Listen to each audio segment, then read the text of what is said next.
Welcome to Not Milk Never Milk. Subscribe if you're lactose intolerant. You need the SIM inserted and the device charged before anything else. First, power it on and watch the LEDs to confirm network search.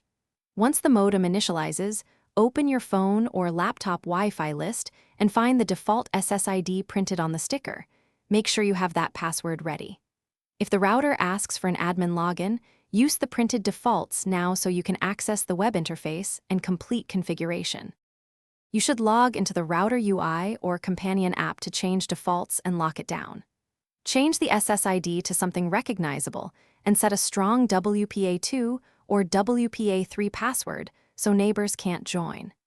Then enter the carrier APN if the connection is not automatic and enable automatic network selection for roaming. Make sure DHCP is on and adjust channel or band to 4 GHz versus 5 GHz to balance range and speed. This reduces interference and improves performance. Now connect your devices and run a quick speed test to confirm expected throughput. Test near and farther from the router to verify coverage.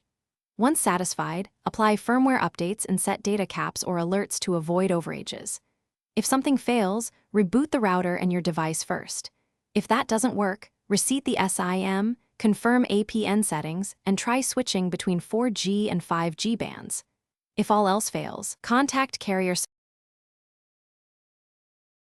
Thanks for watching. If this was helpful, leave a like and consider subscribing. See you next time.